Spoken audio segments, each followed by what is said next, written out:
Hey, welcome back.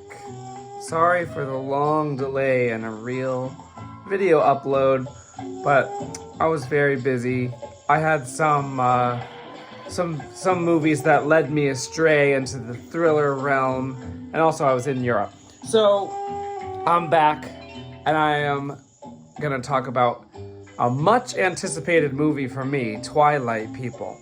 Now, this is not a particularly popular movie from 1972, but it was directed and written by Eddie Romero and produced and starred in by John Ashley.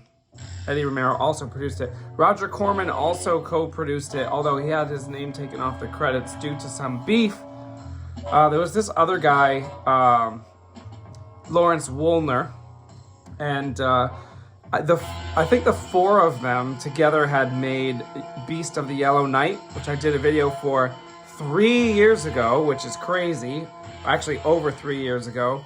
And before that, at least some of this team, including John Ashley, Eddie Romero, and I think Roger Corman, worked on... Actually, I don't know if Roger Corman did these older ones, but they did the Blood Island trilogy, which if you go back into my archives, almost 4 years ago, I did a video on the Blood Island trilogy, which includes Brides of Blood, Mad Doctor of Blood Island, and Beast of Blood, all three of which of those are great. And Beast of the Yellow Night's pretty good too. So I'm not going to get into all the history because I really went through it all on those other videos. So this is the next one. If you haven't seen those videos, these are Filipino movies with some American actors. And actually, this particular movie includes not only John Ashley, who you already know I love, but also includes, actually don't know how to pronounce his name, it's either Jan or Jan Merlin. It's an American, so I assume that his name is pronounced Jan Merlin. But I saw Jan Merlin in a movie called A Strange Adventure, where he is a total sociopath, killer, thief, bad person. He uses a woman to manipulate a guy into being a getaway driver for a heist. That movie's pretty good. It's called Strange Adventure. I also saw him in a really bad Western called Guns of Diablo, which featured a child Kurt Russell and an adult Charles Bronson. That movie was not very good. Also in this film is Pat Woodell. She was the voice of Bunny in the Bunny and Claude movies, which I definitely watched as a kid. And she was also in an earlier film from 1971 called The Big Dollhouse.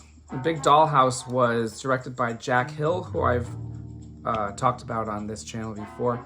Big Dollhouse was a women in prison movie, and a relatively early women in prison movie that really got kicked off in 1969. Also in that movie was Pam Grier, and Pam Grier also appears in this movie, although in The Big Dollhouse, the two women were like cellmates, basically, and here we have Pat Woodall as the woman of the film, like the lead woman, whereas Pam Grier unfortunately got demoted into being a beast with no lines. She's the Panther Woman. So this movie is pretty much an adaptation, an unofficial adaptation of The Island of Dr. Moreau. And again, if you watch my old videos, you know that Eddie Romero started off his horror career in 1959 with a movie called Terror is a Man, which is also an unofficial adaptation of The Island of Dr. Moreau. Although I think this one is a closer adaptation because Terror is a Man really focused on like a panther person specifically, and this one has all sorts of weird animal-human hybrids.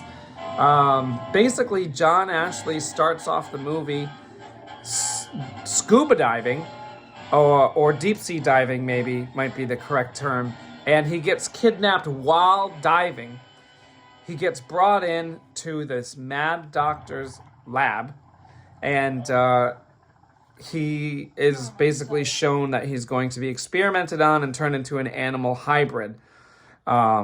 the guy who's doing it, the doctor, is played by Charles Macaulay, who is the oldest actor in the film, although he had not done much before this.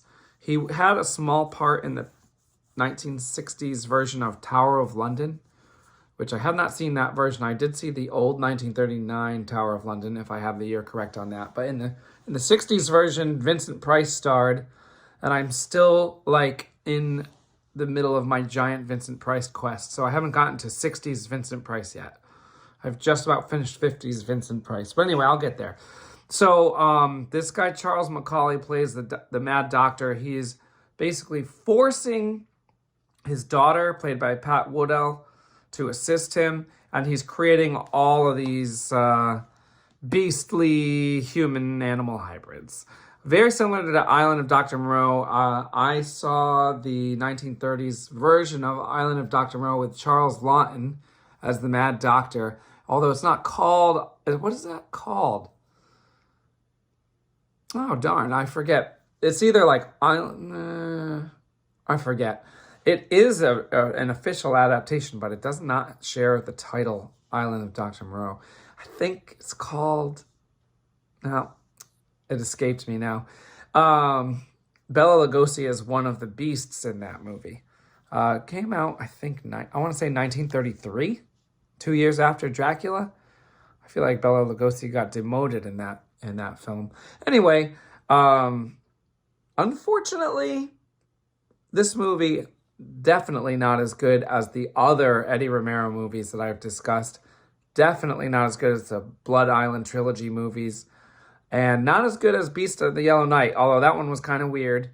This one, unfortunately, like the hybrid animal beast people are goofy.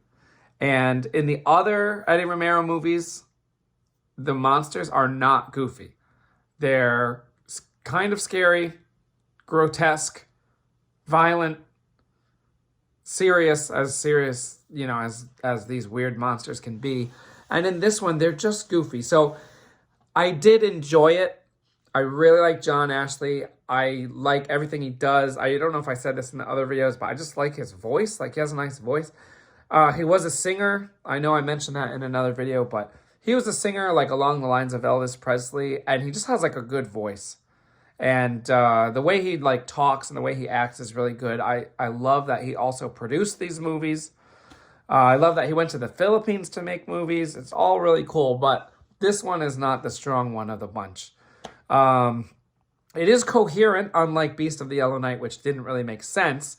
But even though that one didn't make sense, it was pretty exciting. And this one, I guess I'll get into some spoilers here. So if you want to watch it, I give it a 5 out of 10, not very high. And I will tell you that I watched it on a brand new streaming service. You know, if you work for Cineverse, you can send me my royalties. Just kidding. But there's this company this app or website called Cineverse, and it's brand new. This movie actually earlier in the month was available on a website called The Film Detective, which I have only used a few times before, but I liked that website. There were no ads, just like streaming movies legally and for free in high quality. Anyway, I guess Cineverse bought the Film Detective's library or something, because all the movies that were on the Film Detective have been migrated over to Cineverse.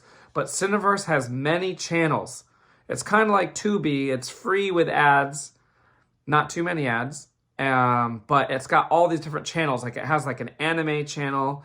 It has like an old school horror channel, which has a lot of 70s and 80s horror.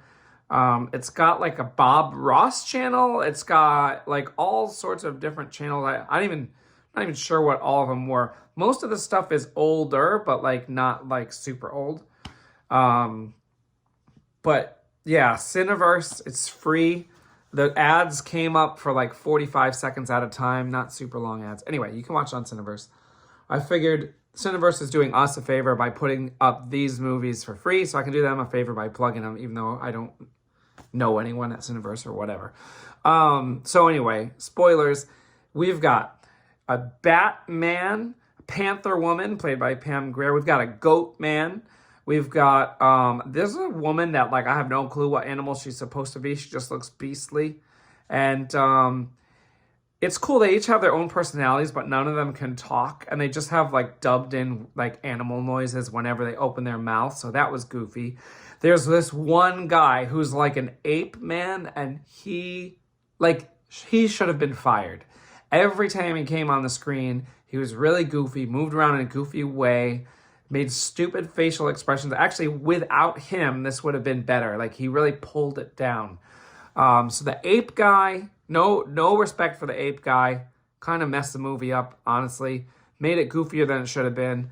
Pam Grier, actually pretty shocked that she even took this part, because before she did this, she did The Big Dollhouse, as I mentioned, and then she also did Women in Cages, which is another women in prison movie, another Filipino movie, and in that one, she's the villain, and she does, like, a good job being the villain. Like, she's a good, pretty good actress. I remember in Big Dollhouse, I didn't think her acting was that strong, and then it was better in Women in Cages. In this one, she's just, like, prowling around like a beast and doesn't say anything.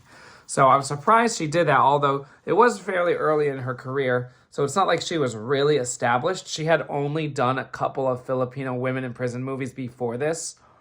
And the other thing I wanted to mention was that this was supposed to be a Roger Corman co-production that was going to come out on New World Pictures. The Beast of the Yellow Night was the first horror film on New World Pictures, and this was supposed to be... Actually, this wasn't going to be the second one, because we had that female vampire movie that was also on New World Pictures in between. What was that one called? I know they just put it on Shudder, but it's not that good. I remember not liking it that much. Anyway, so New World Pictures had been around for like 1 year at this point, and this was going to be part of New World Pictures. But then Roger Corman and this guy, Lawrence Woolner, broke ties, and Lawrence Woolner made Dimension Pictures. And this is, I think, the first film on Dimension Pictures. Not to be confused with Dimension Films, which was related to Miramax in the 90s. No, that's not the same thing. This is Dimension Pictures. They did make a slew of movies in the 70s, so we'll talk about more of those later. But it's very similar to what New World was doing at the time. In fact, both of those companies were doing the same exact genres, so they're like almost like mirror companies, but they split because of some kind of problem. I'm not sure. So this was an early Dimension Pictures release, very early. That's pretty much it. It's not bad. Oh, there's also the best looking monster on here appears at the very end. I'm not going to say what she looks like. I'm not going to say who she is, but it was a cool plot twist. Actually, I think that's going to push it to a 6 out of 10. Because I was thinking like between 5 and 6, and there was a cool little plot twist at the very end, and actually the coolest looking monster appeared at the very end. So that's like a semi-spoiler, but yeah. So I'm going to give it a 6 out of 10. Twilight People, Filipino horror, sci-fi. It's more sci-fi than horror, really, because the monsters are not the bad guys. In fact, it gave me Nightbreed vibes. Obviously, Nightbreed came 18 years after this, but Clive Barker's Nightbreed has some parallels to this. We've got monsters who are, Clive Barker would have loved this movie. I don't know if he saw it. I never heard him cite it. I should try and contact him and ask, since he's still with us. But the monsters are the innocent ones, and the humans are the bad ones. And that is the whole vibe of Nightbreed. Clive Barker's gone on record saying that, that's the kind of one of the main themes of Nightbreed, is that the humans are the bad ones. That's happening here. Now, I guess that, Eddie Romero probably didn't create that out of his own mind. I'm pretty sure that's the same thing that happened in the Isle of Dr. Moreau. So I'm sure Clive Barker was familiar with the Isle of Dr. Moreau, even if he hadn't seen Twilight People. Although maybe he had seen Twilight People, because I did read that Quentin Tarantino loves Twilight People. I don't know why, because it's not that good. But I read that he loves Twilight People. I also read that he really likes Gerardo de Leon, who worked with Eddie Romero on a number of films before this, although he had no part in this particular film. Although Gerardo de Leon did do Women in Cages, featuring Pam Grier. And if you know anything about Quentin Tarantino, you know he loves Pam Grier because he made Jackie Brown for Pam Grier. And apparently he loved this movie, which is very interesting to me. So if Quentin Tarantino saw it, Clive Barker may have seen it and may have drawn some inspiration for Nightbreed, maybe. Or maybe he was just inspired by the Isle of Dr. Moreau. Or maybe he just made it up himself because the man has a brilliant mind. All right, that's enough for Twilight People. I am sure that the next video after this is going to come out sooner than the last gap we had. I'm sure of it. So, I'll see you then, and thanks for watching. See ya.